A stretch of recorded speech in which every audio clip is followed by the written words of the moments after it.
I watch mer noir journée. I watch mer noir journée. I watch mer noir journée. Yeah. Les styles d'attachement.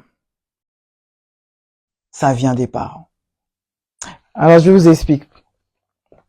Alors, on dit que les personnes qui s'occupent des enfants, c'est qui? C'est les parents ou les caregivers, les personnes qui éduquent des enfants. Peut-être que c'était pas tes parents parce que on t'a fait venir du bled, donc c'est ta tante qui s'est occupée de toi ou c'est ton oncle qui s'est occupé de toi. Mais en tout cas, les personnes qui s'occupent constamment des enfants, de l'enfant en question, il va émettre on va dire certains attributs chez l'enfant. Ça va être plus simple quand je vous l'expliquer. C'est-à-dire que on dit en général qu'il y a des personnes qui s'occupent des enfants qui sont toujours aimantes, respectives. Ils sont à l'écoute de leur enfant. Donc, le fait que tu as eu des parents ou tu as eu une personne qui s'occupait de toi, qui t'a entendu, qui t'a validé quand tu étais malade, et elle t'a donné les médicaments, elle était restée à ton chevet, elle t'a rassuré, eh ben tu grandis avec dans un cocon familial qui, en fait, te met bien. Et quand t'es bien, bon, t'as toujours dit non, mais tu peux t'exprimer, tu peux dire ce qui va pas. Et donc, tu as eu l'habitude de t'exprimer de manière saine. On t'a corrigé quand tu parlais mal. Non, on ne dit pas comme ça. Il faut être calme, il faut ce genre de vraie éducation là. C'est ça qu'on va voir quand vous serez adulte. Et c'est ça qu'on voit maintenant chez l'adulte ou les hommes ou chez les femmes. Quand on voit une personne qui est posée, une personne qui est calme, une personne qui est sûre de lui, on aime cette prestance, ce charisme, cette éloquence, on aime. Et sa façon d'agir, wow, amazing. Oui, c'est ce genre d'homme, un grand H, un Socrate qu'on veut. Mais c'est rare. C'est rare. Parce que c'est pas tout le monde qui grandit avec un foyer aimant. Qui va te donner cette sécurité pour t'exprimer sans avoir honte. Donc, si tu n'as pas eu ça, ça veut dire qu'il va falloir que tu traverses de très grandes péripéties et qu'à un moment donné de ta vie, tu te dis non à ça, tu dois faire un travail sur toi-même.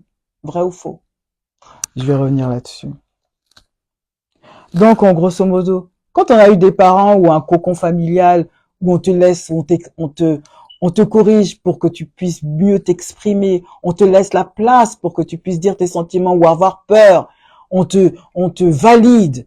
Eh ben, en grandissant, tu as toute cette sécurité, toute cette ampleur pour t'exprimer librement et de manière saine et respectueuse. Tu es sécure. C'est ça, on dit qu'on veut être avec une personne qui est sécure, qui est sûre de lui. Mais quand on n'a pas grandi avec ça, ça se passe comment? Eh ben, quand on n'a pas grandi dans un foyer où c'est les Alpes avec Annette, eh ben, ça devient chaud. On dit quoi? On dit que les personnes qui s'occupent des enfants, mais que eux-mêmes, virgule, ne sont pas équilibrés, ou alors ils sont intrusifs, indisponibles dans le plan émotionnel, c'est-à-dire qu'ils ont pas le temps de te caresser au sens du poil parce que tu t'es fait mal, ils vont même te frapper ou quoi. Eh ben, ça va développer chez l'enfant de l'anxiété. Ça va développer, c'est ça qu'on trouve tous ces enfants anxieux ou alors pire, évitants ou désorganisés. Alors, je vous explique. Eh ben, l'attachement anxieux, ça vient d'où? Eh ben, c'est quand tu as eu des parents imprévisibles dans leur attention et leur réactivité. Et là, ça me fait penser un peu à Vanessa Caxero. Rappelez-vous que quand on fait des recherches sur elle, on voit que cette femme a été séparée de ses parents. Elle n'a pas connu son père, et puis sa mère est venue en Europe, l'a laissée en Afrique. Donc, on ne sait pas si ça crée un traumatisme. Donc, un manque d'affection. Tu sais très bien quand tu es habitué à tes parents, et quand on enlève un de tes parents, ça crée un manque. Vous me suivez? Ça crée un manque. Et puis, si tu es entouré de personnes qui te donnent pas cet amour, eh ben, tu es toujours à la recherche que quelqu'un te donne cet amour. Donc, ce qui pourrait expliquer pourquoi les personnes qui ont eu un traumatisme ou un choc émotionnel dans leur enfance, causé par leurs parents, comme à la suite d'un divorce ou des parents extrêmement violents ou qui sont carrément absents ou disparaissent, qui sont pas consistants, eh bien, ça crée chez l'enfant en grandissant un manque. Et ce manque, eh bien, on va chercher dehors.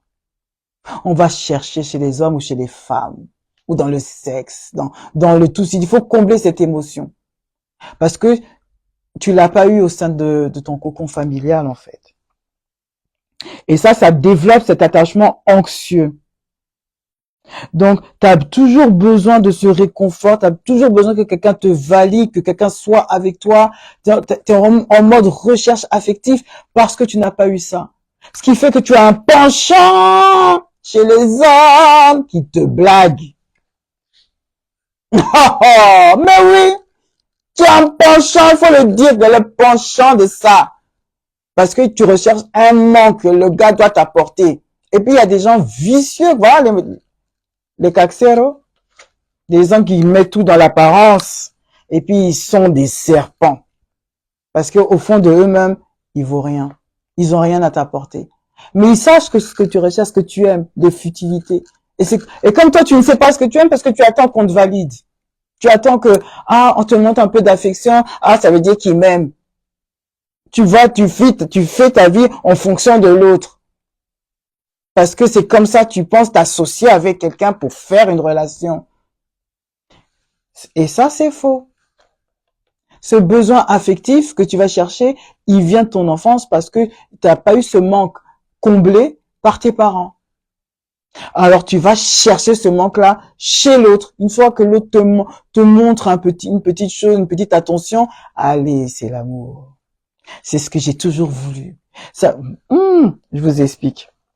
On va se donner un vrai exemple. Quand j'étais, je raconte trop ma life, vous allez dire, mais je pense que ça, on en a tous besoin d'entendre un P quand même.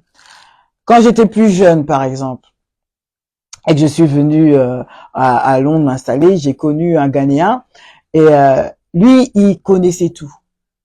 C'est-à-dire au mode des papiers, d'administration, des aides, de tout. Il connaissait tout. Même, c'est lui-même qui m'a aidé à choisir mon université, qui est Southbank University in Elephant and Castle. Et lui, je le voyais vraiment comme le waouh, il connaît tout. C'était mon Dieu, waouh. Mais écoutez, quand tu déjà tu quittes un pays et t'as une personne qui te prend par la main et qui te dit faut aller ici, faut aller là, tu lui donnes tout parce que t'as pas eu cette habitude-là. Moi, j'ai eu des parents une mère qui n'a pas été très loin à l'école, donc du coup, tout ce qui était affaire de devoirs, d'administration, c'était pas trop son truc. Donc il fallait que j'aille voir soit ma grande sœur ou un oncle, toujours quelqu'un en fait. Et là, on me donne une personne qui connaît tout. Waouh. Alors je faisais amen à tout. Et je voulais vraiment le satisfaire partout. J'étais vraiment devenue comme un peu ça fait mal, hein, son toutou. Yes. Ah oui, mais parce que je l'idolâtrais trop. Parce que j'ai pas eu cette guidance, j'ai pas eu cette validation. Et surtout que moi, j'aimais les gens intelligents et lui, il était intelligent. Donc, waouh, je pouvais tout lui donner. Par contre, parce qu'il m'a dit, il faut choisir cette université-là, j'ai même pas cherché mes 10, 14 heures ou comparé avec autre chose. J'ai dit amen à tout. Mon Dieu merci, ça m'a beaucoup aidé. Mais il en a profité pour faire autre chose. Et oui, parce que comme il voyait qu'il avait de l'emprise sur moi et que je disais amen à tout, je pense qu'il y avait plus d'intérêt. Alors il m'a trompé. Ah ouais. C'est pour ça que je vous dis, les amis, faites un travail sur vous-même, apprenez de vos erreurs, regardez comment vous aimez les gens. Parce que c'est pas que si vous montrez trop, alors il va eux. Non, c'est pas ça. C'est que ne changez pas les bonnes choses parce que Dieu vous a mis comme ça. Mais c'est la personne que vous devez changer. C'est-à-dire laisser pour faire place à une personne qui va vous accepter tel que vous êtes. C'est important. L'attachement évitant. On en parle? Eh ben ça, c'est la résultante d'une distantation ou d'un mépris des besoins de l'enfant de la part des parents. Ça veut dire quoi tout ça? Vous voyez les parents qui vous disent un enfant qui tombe par exemple. Oh, ne pleure pas, ça fait pas mal. Ou vous l'ignorez, vous prenez pas en compte, il pleure, vous le laissez pleurer. Après vous dites oh un garçon ça ne pleure pas, ça ne pleure pas. Allez, man up. Alors l'enfant il doit se taire. Il sait que il a grandi maintenant, il ne peut pas montrer ses émotions parce que ses parents ne veulent pas. Et ça grandit, ça grandit, ça grandit, ça vous donne des hommes qui savent pas montrer leurs émotions. Ah. Ça veut dire que vous êtes maintenant vous-même. Vous-même, la résultat, c'est que vous tombez maintenant sur des personnes qui sont incapables de montrer leurs émotions. Pourquoi? Mais parce que vous-même étant marqué, vous ne pouvez pas comprendre le raisonnement de l'autre. Parce que la personne, oh non, c'est trop la personne ou quoi. On va prendre un exemple tout simple. Comme une personne ne sait pas montrer ses émotions, vous vous attendez maintenant que, un jour il va le faire parce qu'il a des bons côtés. Vous fixez dans votre tête une image que la personne peut changer parce qu'il m'a déjà montré qu'il était gentil. Vous comprenez? Mais ça, c'est parce que c'était peut-être dans une période où vous apprenez à vous connaître. Il va pas tout de suite te montrer son vrai côté. Vrai ou faux? C'est maintenant quand vous rentrez que, vous appréciez des choses chez lui et que là, il y a un changement. Et le changement est qu'il prend de la distance. Donc, vous n'avez plus droit au texte du matin. Le gars, il est plus disponible. On dirait que vous faites plus partie des priorités. Et là, vous comprenez plus ce qui se passe. Mais vous pensez vraiment que cette personne, elle vous aime, hein? Parce que quand même, il aurait pas dû faire, il m'a fait ça, on a fait ça, il y a une bonne entente, on est cool. Mais je comprends pas pourquoi du jour au lendemain, il est comme ça. Eh ben, c'est parce que lui, il a peur de ses émotions. Parce qu'on l'a jamais appris à dire ce qu'il pense. À laisser sortir ce qu'il a dans le cœur pour comprendre. Il a peur d'être déçu. Mais il y a des gens aussi dans ça, ils persistent. Non, je vais attendre parce que je comprends comment il est, donc je vais rester avec ça. Non, ma chérie, non, c'est pas comme ça. Parce que toi, tu es dans un manque de besoins affectifs. Quand tu restes avec une personne qui te montre pas de l'affection et que tu attires toujours ces personnes-là, c'est que forcément toi-même, tu n'as pas dit non. Je ne vais pas laisser prise. Je veux ce mec-là à tout prix. Donc, tu es rentré dans un idéal que toi seul, tu connais cet idéal d'ailleurs, mais lui-même ne connaît pas son potentiel. Ah ben oui, ma chérie. Pourquoi? Ben parce qu'il n'arrive pas à montrer ses émotions. Tu connais son histoire et tu peux le comprendre. Mais maintenant, toi, comme toi aussi, tu n'es pas à l'aise dans ton toi-même, on va dire que ça, tu ne peux pas être une personne sécure. Parce qu'une personne sécure ne peut pas rester avec une personne pareille. On va te mettre dans la case des anxieux. Des anxieux. Pourquoi? Ben parce que tu te poses des questions s'il t'aime ou s'il t'aime pas. Parce que d'habitude, il va t'appeler, mais là, il t'appelle plus, ça fait un certain moment. Or que dans les départs, au début, il t'appelait. Alors, je vais attendre. Mais tu attends un bon bout de temps et tu vois qu'il y a toujours rien. Mais tu persistes, non, je vais attendre. Je vais l'appeler. Je vais lui donner des cadeaux. Tu persistes. Parce que toi-même, tu refuses de voir ce qu'il en est. Tu t'es déjà posé la question, pourquoi je persiste? Surtout que vous n'avez pas fait encore d'enfants ensemble. Surtout quand vous êtes dans les débuts. Non. Je vais lui donner encore une chance. Non, mais peut-être que si, peut-être que ça. Non. Il y a un ça ne va pas, ma chérie. I'm so sorry. Quand tu vois que la personne ne te rappelle plus, là, il y a un changement dans son comportement, et que tu connais, hein, tu dis peut-être comme ça devient trop sérieux, là il met les voiles. Mais c'est parce que lui-même il n'est pas prêt. Il n'a pas encore compris qu'il faut faire un travail sur lui-même pour rester avec toi. S'il t'aime, il faut qu'il soit prêt à faire ce travail. Et il faut pas que ça soit toi qui lui demande. Il faut que ça vienne de lui, ou sinon ça va pas être consistant. Mais ça, c'est pas des preuves que vous n'êtes pas fait l'un pour l'autre. C'est pas des preuves que ce n'est pas la bonne personne. Rappelle-toi que tu es une femme et lui c'est un homme. Souvent on dit que non, c'est l'homme qui doit être le leader, qui wow wow wow, ou la femme de wow wow wow. Mais c'est le ressenti. Parce qu'on vit avec des sentiments, on vit avec des émotions.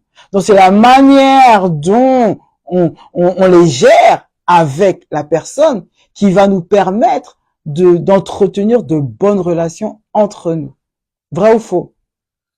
Alors, si la personne crée de la distance parce que ça devient trop sérieux, parce que du jour au lendemain, tu n'as même pas d'explication, c'est que le problème vient de lui et non de toi. Est-ce qu'il est prêt à en parler? Est-ce que toi, tu es prête à être patiente? Est-ce qu'il en vaut la peine? Si tu sens que tu te poses trop de questions parce que tu as besoin de cette personne, en plus, vous n'êtes pas marié, te promets pas le mariage, je te promets rien, vous êtes dans les débuts, remets-toi en question. Laisse-le là où il est, lui, il a besoin de temps, il n'est pas encore prêt. Mais toi, remets-toi en question. Parce que ça, c'est un problème de manque affectif. Tu es dans l'attachement anxieux parce que tu veux faire plaisir à l'autre, alors tu vas te poser toutes des questions. Pourquoi il prend la distance? Pourquoi il fait ci? Pourquoi il fait ça? Pendant que lui, il fait sa best life sans toi. Est-ce que c'est normal?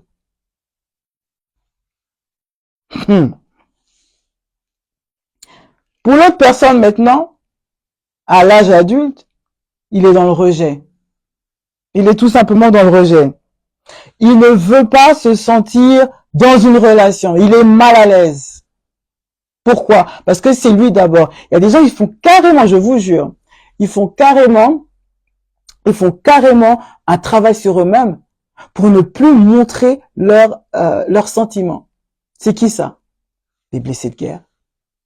Ah oui, les blessés de guerre. Moi, je veux pas m'investir comme ça. Moi, il me faut ça, avant que je laisse la place de. C'est comme ça. Blessés de guerre. Ils vont pas avec au soleil levant. Non, blessés de guerre. Il analyse tout. Et quand ça touche ses sentiments, il se protège. Barricade en fonction G.I. Joe. Pa.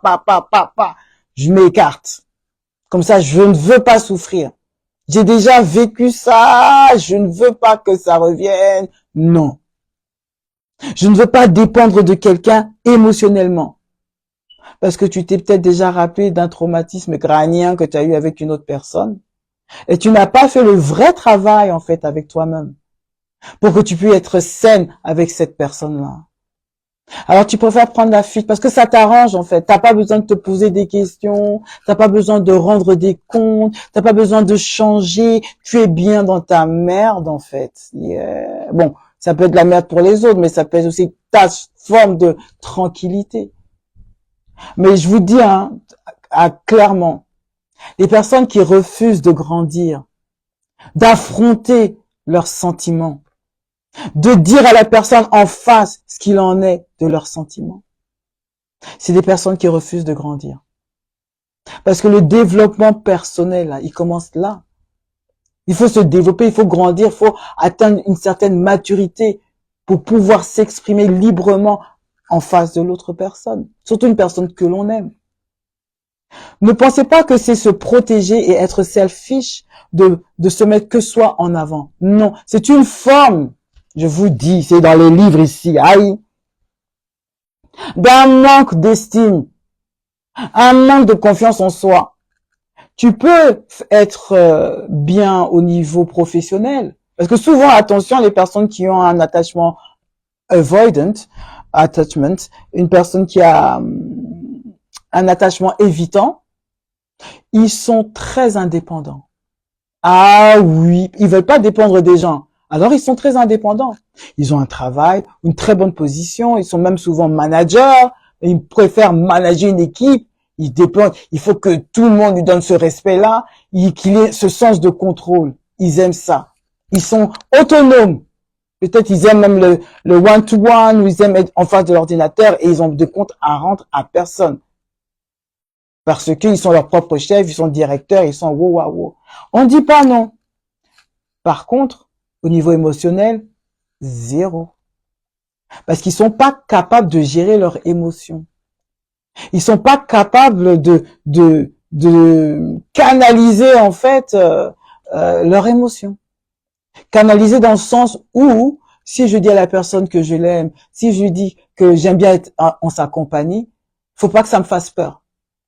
C'est normal, c'est une sensation, c'est quelque chose que je dois vivre et expérimenter et je vais la vivre avec elle. Mais quelque part, je suis pas à l'aise. J'ai peur qu'elle le prenne mal ou j'ai peur qu'en fait, je me suis fait des grands films et elle, en fait, elle est pas dans ça. Alors, pour éviter tout ça, ben, je m'éloigne. Comme ça, je regagne confiance. D'où ce genre de personnes, ils vont chercher des situationships. Ça les arrange de friends with benefits, soi-disant. Même s'ils aiment au fond, mais non, on a nos besoins et ça s'arrête là. Non, parce qu'ils n'ont pas envie d'avoir tout ce cumulus de problèmes, d'après eux, de rendre des comptes, de faire un travail sur eux-mêmes pour plaire à l'autre, or que c'était pour eux complicado. Ils aiment pas. Et ça, c'est bel et bien dommage, je vous dis. Alors, ils se restreignent, alors ils s'éloignent et on n'entend plus parler de ces personnes-là jusqu'à que besoin se crée. Et l'attachement désorganisé, ça vient d'où? Mais c'est quand eux, c'est encore pire. C'est vraiment quand vous avez eu des parents, en gros, néfastes, qui vous ont 100% négligé, traumatisé. Et là, vraiment, vous êtes sûr de rien. Vous avez vraiment pas eu ce cocon familial qui vous rassure. Et là, vous êtes vraiment pas en manque affectif, hein, mais dans la vraie peur de l'abandon. Vous rajoutez au manque affectif la peur de l'abandon. Vous êtes dans ça. Parce que vous ne voulez pas que la personne vous laisse, alors vous êtes people pleaser. Vous allez aider l'autre, vous allez pouponner les autres. Tout va dépendre des autres. Mais en même temps, vous allez tout donner ceux qui font de love bombing. C'est-à-dire vous donnez tout, et après plus rien. Parce que vous vous rendez compte que, j'ai un peu trop donné, qu'est-ce qui se passe? Vous avez fait un petit truc, vous devenez lunatique ou bipolaire, on ne sait pas, mais vous changez de comportement. On ne sait pas d'où ça vient. Pourtant, vous voulez de la relation, vous avez montré par A plus B que vous étiez dedans, mais finalement, tout ce que vous avez fait, ça vous a fait peur, alors vous rétractez. Ça vient d'où? Ben, ça vient de là. Donc, c'est un mélange des deux. Alors, si vous avez bien compris maintenant, est-ce que vous pouvez me dire quel est votre style d'attachement? Est-ce que vous retrouvez dans ça? Parce qu'il n'y en a que 4, hein. Est-ce que vous êtes en mode sécurité? C'est-à-dire que vous êtes à l'aise avec vous-même. Vous pouvez vous exprimer en paix. Vous êtes à l'aise pour donner des feedbacks, exprimer vos émotions, vos sentiments à l'autre. Vous n'avez pas peur qu'il se moque de vous et autres. Or, vous êtes dans l'attachement anxieux, c'est-à-dire que vous n'êtes pas sûr. Vous vous posez toujours des questions. Est-ce qu'il m'aime bien? Est-ce qu'il me trouve jolie? Est-ce qu'il aime bien ma compagnie? Est-ce que je fais assez? Attends, je vais lui demander. Et puis, vous êtes toujours derrière lui. Vous devenez collante. Vous n'avez pas de vie sans lui. C'est pas vous. Et vous dépendez 100% de sa bonté, de son humeur. Vous dépendez de lui. Et à chaque fois, vous êtes dans une relation où vous mettez bien les autres, tellement bien les autres que vous vous oubliez. Et après, vous vous rendez compte que personne ne vous fait ce bien que vous donnez aux autres. Alors, vous laissez tomber parce que vous ressentez les mal. Et vous enchaînez avec une autre relation qui est rebelote encore. Ou alors vous faites partie des évitants. C'est-à-dire que vous êtes dans une relation, mais c'est vous qui commandez. C'est-à-dire que c'est vous d'abord. Vous ne voulez pas donner des comptes, vous voulez pas montrer vos sentiments, vous faites que les choses qui doivent se faire, les crac-crac, et après ça s'arrête là. Vous ne voulez pas montrer des sentiments. Et dès que ça se montre un peu parce que ça s'est développé tellement naturellement que ça t'ait fait peur, eh ben tu te rétractes. Tu n'en veux plus, tu mets de la distance, tu disparais, tu ghostes. Parce que tu veux te protéger. Parce que toi, tu n'aimes pas être dépendant de quelqu'un. Tu n'en veux pas. Est-ce que tu fais partie de ça? Ou alors toi, tu fais carrément partie d'un peu des deux. Tu es dans l'attachement désorganisé. Donc, tu veux dans la relation, tu donnes tout à 100%, tu la cuisine, tu donnes l'argent, tu fais tout. Et du jour au lendemain, ben, tu prends une prise de conscience que ah non, je suis trop dedans, ça se fait pas. Mais peut-être que elle se fout de ma gueule en fait. Alors, tu te rétractes. Tu changes des bords, tu disparais, on ne comprend pas. Pourtant, tout allait bien. Mais tu as changé d'avis, on ne sait pas pourquoi, tu ne t'exprimes pas. Donc, personne n'est au courant de ce qui se passe. Et puis, tu fais ta life comme ça. C'est désorganisé. Eh ben, là, comme vous pouvez comprendre, vous êtes où? Est-ce que vous arrivez à vous voir? Vous êtes où? T'es où dans tout ça, toi? Eh bien, il y a un côté que je pense qu'il faut qu'on se dise. Quand je vous on met un récapitulatif à la fin pour que vous puissiez prendre ça en note et garder ça dans vos têtes, mais je vous le dirai après. C'est que quand vous êtes dans tout ça, là, dans ces 4 styles d'attachement, et que vous voulez changer, parce que oui, les amis, sachez-le, n'ayez pas peur, tout est possible à celui qui croit. C'est pas parce que vous avez un attachement anxieux ou désorganisé ou évitant que vous devez rester dans ça for life. Non, les amis, non. Non. N'ayez pas peur. Non. Sachez que vous pouvez changer tout ça. Comme je dis encore, tout est possible à celui qui croit.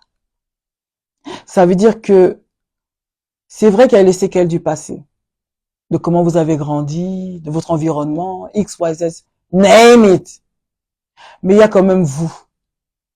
Vous avez grandi, vous savez travailler, vous avez maintenant la jugeote, vous pouvez réfléchir. Maintenant, réfléchissez dans quel sens? Eh ben, faire une rétrospection. C'est-à-dire, j'en ai marre de tomber sur les mauvais gars. On n'a qu'à dire appeler un chat un chat. J'en ai marre à la barbe bleue de tomber sur des Tana Montana. J'en ai marre de tomber sur des salauds. J'en ai marre. Et en tout cas, il y a un ras-le-bol. Le changement, c'est aujourd'hui. Le changement, c'est maintenant. Non, je parle pas aux blessés des gars qui sont là. Non, c'est pas ça. Je parle aux gens qui veulent changer, qui veulent grandir, qui veulent faire un travail sur eux-mêmes pour entretenir des relations saines avec les autres, avec un futur potentiel moitié. Oui, je vous parle à vous, ceux qui sont prêts à changer. Au lieu d'accuser ton ex, tes parents, la société, le racisme, ceux qui nient, hein? Faut changer des bords. Commencez par soi-même. Comme je dis, je m'adresse à vous, je vais vous dire comment on va changer. Introspection, à vrai dire. Inside. Introspection. Ça veut dire que j'ai pris conscience qu'il y a ça ne va pas chez moi. Quand je fais l'analyse de tous mes ex, ce sont des diables déguisés. Ils ont tous le même corps. Ou non, des fois ils sont grands, l'autre est petit, gros ventre, tablette de chocolat, mais l'intérieur, ils sont tous pareils.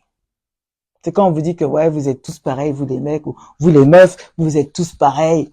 Vous aimez l'argent, vous aimez, vous dites, virgule. Ici, c'est le changement. On fait une introspection, je vous rappelle. Donc, vos a priori, là, il serait temps de changer. Et pour ça, quand on fait cette introspection, on doit reconnaître qu'il y a un problème qui vient de nous. Pas des autres. Laisse les autres, même si tu sais que il a été maltraité par son père, que c'est un enfant de la DAS, que mais c'est lui. C'est pas toi. Parce qu'entre-temps, là, on analyse nos propres ressentis. Parce que c'est nous qui cherchons à être bien. Eux, là, s'ils sont encore dans leur merde, ça leur plaît, ils agissent comme ils veulent, ils font du mal aux autres. Mais en tout cas, toi, là, on doit arrêter de te faire du mal. Et il faut que tu reprennes contrôle. Donc, suis bien ce raisonnement. Ça va t'aider. Donc, quand tu as pris conscience déjà qu'il y a ça ne va pas chez toi, ça ne va pas chez toi, qu'est-ce qu'on fait avec ça? On va réfléchir à nos choix du passé. Ouais. On va réfléchir à la sélection de comment on a fait avec l'ex. Si c'est trop compliqué de voir tous les millions des ex, commence à ton gars le plus récent, hein, le plus récent de tes relations là. Il était comment? Est-ce que tu arrives, quand je dis il était comment, c'est très général. Tu peux me dire qu'il a été ses bons côtés, ses mauvais côtés. Mais ça, c'est bien de mettre quelque part dans ta tête. Mais c'est pas le plus important. Le plus important, c'est comment toi, tu te sentais. Ah ouais. Parce qu'on veut changer, non. On veut attirer des personnes qui nous sont bénéfiques.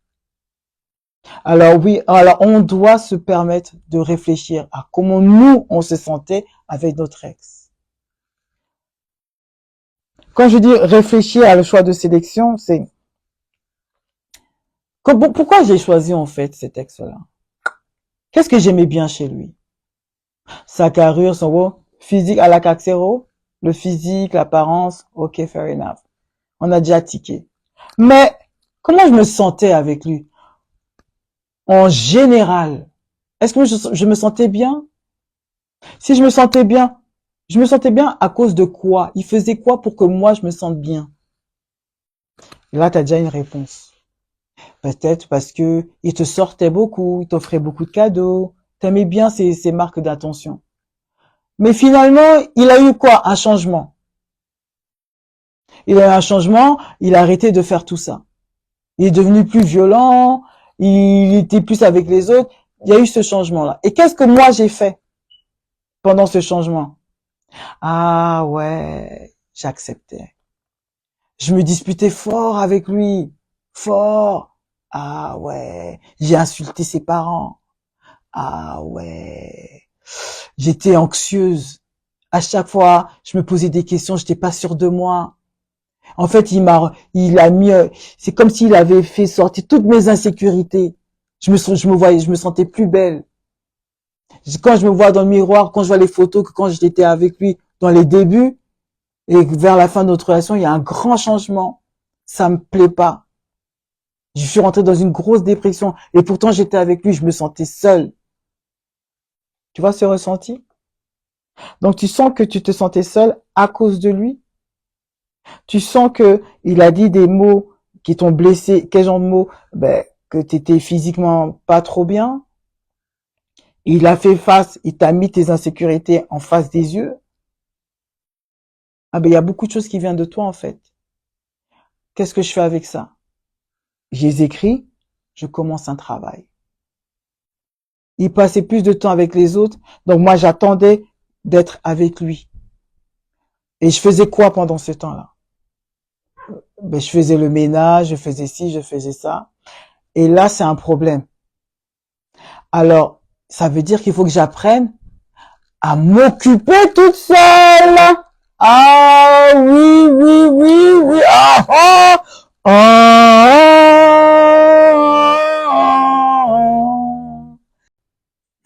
Avoue que t'as kiffé, hein. Allez, abonne-toi, appuie sur les likes et les j'aime, partage, laisse-moi des commentaires.